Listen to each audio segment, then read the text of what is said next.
सुगंधपुर एक समृद्ध राज्य था, जहां एक लालची राजा राज करता था। वह केवल अपने सुखों की परवाह करता था। राजा अपने सिंहासन पर बैठा मिठाइयों से भरी थालियों से घिरा रहता था।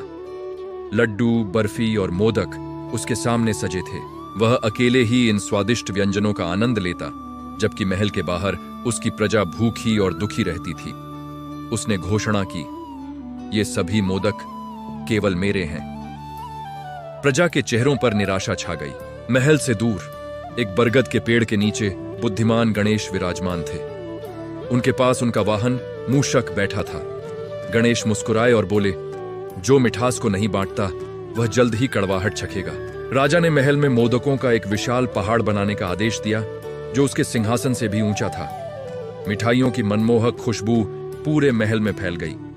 राजा पहला मोदक उठाने ही वाला था, तभी मूषक मेज के नीचे से आया और एक मोदक चुरा लिया। वह तेजी से भाग निकला। मूषक छोटी दरारों से मोदकों को बाहर ले जा रहा था, जिससे मोदकों का पहाड़ धीरे धीरे छोटा हो रहा था। राजा चिल्लाया, उस चूहे को पकड़ो! लेकिन मूषक पकड़ में नहीं आया। अचानक महल के द्वार खुले और एक गोल मटोल बालक हाथ में मोदक लिए अंदर आया। वह गणेश थे। गणेश ने शांत स्वर में राजा से कहा, महाराज, मिठास को इकट्ठा करके क्या लाभ यदि उसे बांटा न जाए? राजा ने अपनी शक्ति का दावा किया, लेकिन गणेश मुस्कुराते हुए बोले, यदि सारी खुशियां आप अकेले रखेंगे तो आपके नाम की जय जयकार कौन करेगा? अचानक मोदकों का पहाड़ लुढ़कने लगा और महल की सीढ़ियों से होता हुआ सड़कों पर पहुंच गया।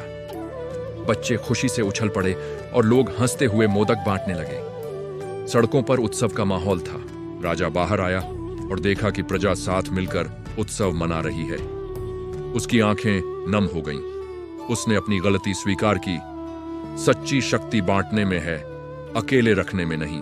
गणेश का दिव्य रूप चमक उठा और उन्होंने कहा, सच्ची समृद्धि वही है जो सबके साथ बांटी जाए।